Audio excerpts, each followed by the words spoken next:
Man, movie fans, it's been a good couple of days for us. You know how I know? Because we've had 3 side flicks in the last 5 days.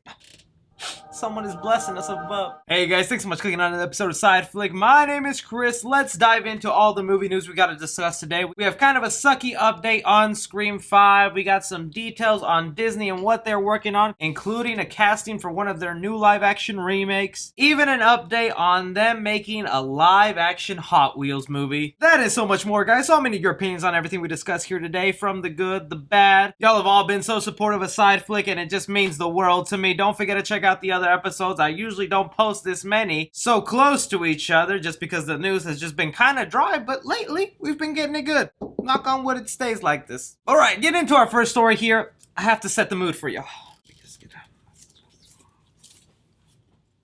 That's better.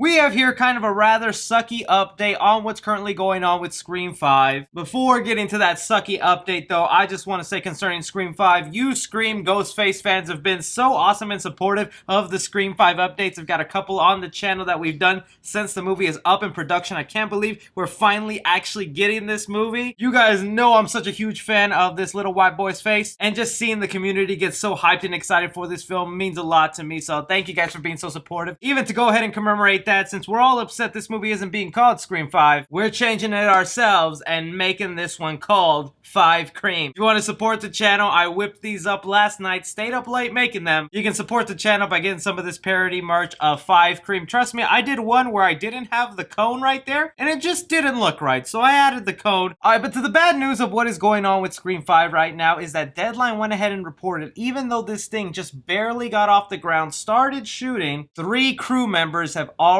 come back and tested positive for having COVID. They have it here. 3 crew members on the Wilmington, North Carolina production of Spyglass Media / Paramount Scream relaunch have tested positive, but filming will soldier on with the radio silence directors. Movie set to resume as scheduled on Monday. Yesterday's day of filming wrapped on time, I hear, for a weekend break. You guys might have seen, if you've been following me on Twitter, because I've just non-stop been excited for this film, there's been a lot of Scream 5 set photos that have gone online. It's a lot of just what the house and the environment is going to be looking like. Real creepy, amazing photos, if I do say so myself. I love how they're using so much smoke as part of an homage to the opening scene with the first Scream movie. There's definitely smoke in the background there, so they were using that here. But it just kind of sucks that this is what happens with movies being filmed in 2020. They start up for a couple of days, then out of nowhere, crew members do get hit with the virus of the pandemic, and it just sucks. And some people would say they shouldn't even be making a movie, and to an extent, I can understand why you feel that way. It's just kind of crazier that they'll also go ahead and move forward with continuing to film. A lot of productions would have halted or stopped production, but further reading, they go ahead and mention that the people who were affected weren't any of the main stars. It was some background crew members, people who handle like the cameras, the lights, the sound. Still important people on the set, but it's people that can be replaced if needed to continue on shooting. One thing, if you want to notice as a Scream fan, now if any of the main cast members do get hit with COVID, we know that they aren't Ghostface, because whoever doesn't get sick on the set of Scream 5,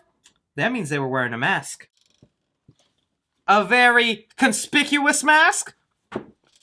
I rest my case. How do you guys feel about this happening to the set of Scream 5 even when they just barely got started shooting? Moving on to some Disney-centric news here, we had one story that, you know what, was rather interesting, and that was the announcement from Variety that Samuel L. Jackson, who is most known for playing Nick Fury in the Marvel Cinematic Universe, is set to get his own Disney Plus series. They have it here. The exact plot details of the show are being kept under wraps, but multiple sources say Jackson is attached to star, with Kyle Bradstreet attached to write and executive produce like all the other Marvel shows at Disney Plus. Marvel Studios will produce. And this is interesting for a few reasons, because one, Samuel Jackson is a character I can't remember for the life of me if he's ever had a leading role in a television series, so that would be kind of a first for him since he's always a busy man making so many movies. And also just the thought that Disney thought it would be a good idea to make a whole show centered around Samuel Jackson's character Nick Fury. Some people's instinct might go, what the heck, what could that even be be about? Would that even be interesting with shows like WandaVision, She-Hulk, Miss Marvel coming to us? But if you think about it, this could be a really great way to get back into the mindset of those one-shots Marvel used to do. Some of you might not be familiar with these, but you can look them up on YouTube. They're still probably up there.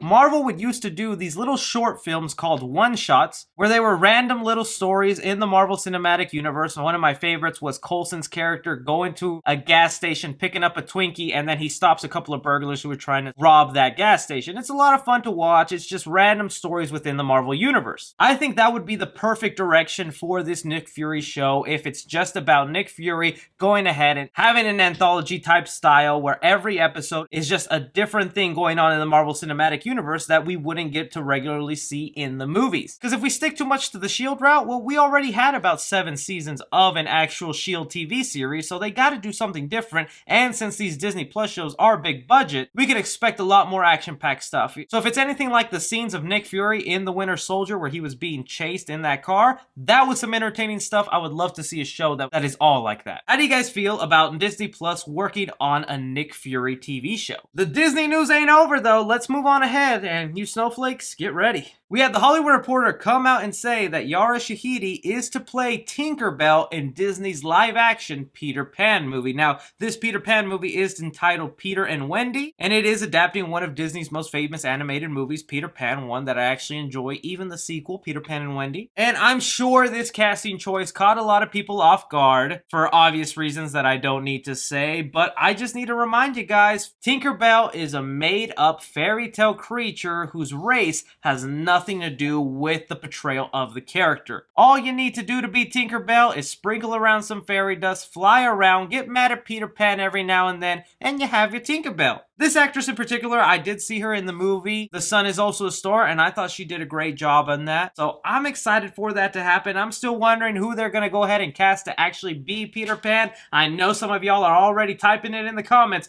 Get that word Tom Holland out of my comment section, y'all. So this Disney live-action casting news isn't really that big of a shocker to me. I think it'll be fine. The casting news I'm still excited to hear about is, when are you guys going to tell me who's going to be playing Hercules in your live-action remake of that Hercules movie? Y'all know I'm a huge Hercules fan. I got him right there protecting me. I can't wait to find out who they cast for that role. But for now, how do you guys feel about this actress being cast as Tinkerbell? One movie news story that happened yesterday that's going to make a lot of you go, how, is The Hollywood Reporter went ahead and updated us that the Hot Wheels movie is still being made, so much so that they finally have writers for this movie. If you guys don't know, this live-action Hot Wheels movie has been in the works for the longest time, like several years. But for one reason or another, they just never got moving forward with it. They just never started making it, and now they're finally taking those steps to make it a reality. They went ahead and got the duo screenwriting team of Neil Widener and Gavin James to pen the script. Now, as of right now, they don't have much to their names, but these people are also involved with the third movie of Now You See Me and the sequel to San Andreas. We also don't have any idea what the plot is for this new Hot Wheels movie, but if Hollywood has told us anything, they're most likely going to go for a Fast and Furious formula of trying to emulate that world and bring it into Hot Wheels. And look, fine, Fast and Furious has found a great amount of success in just being these crazy action-packed movies that have to deal with cars, and if Hot Wheels is going to take a crack at it, I'd be all up for it, because the Fast and Furious franchise isn't even about racing anymore. I think the last time there was an actual race between characters in the Fast and Furious franchise was Fast 5, when they were at the light racing in those police cars in Brazil. I literally think that's the last time they raced in those movies, and now we're up to the 9th film where they're set to go to space. So for Hot Wheels, if they go to the roots of what Fast and Furious was, where they make it about racing, where they actually give us some compelling characters, some cool looking cars, heck, even give us some of those crazy courses where there's orange loop-the-loops. I remember those as a kid. I'd be all up for it. If they made a Lego movie work, if they made a Battleship movie, I'm sure a Hot Wheels movie could be just fine. How do you guys feel about the Hot Wheels live action movie moving forward? And one news story that really excited me that, I'm sorry ghosties, I gotta take you out. The Atom is in town. Black Adam, that is. We have here some casting for Dwayne "The Rock" Johnson's Black Adam movie that we are still set to get, and it's the official casting of who's going to play the superhero Hawkman. The Hollywood Reporter has it here that Aldis Hodge is in talks to play Hawkman in New Line's DC movie. If this guy isn't too familiar to you, you might have seen him in the movie The Invisible Man, and thanks to that movie, we have a good idea how he's going to pair up to next to The Rock. Let's go ahead and go. Sid, you okay? Sid.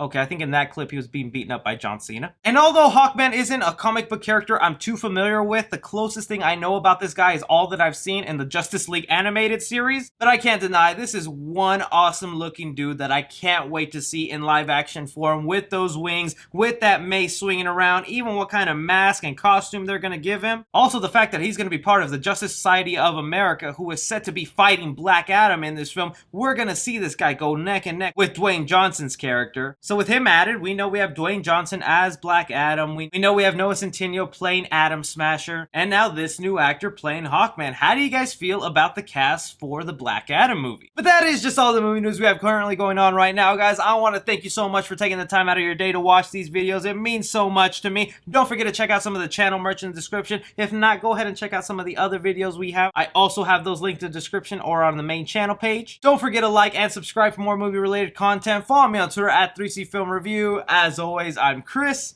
Take care.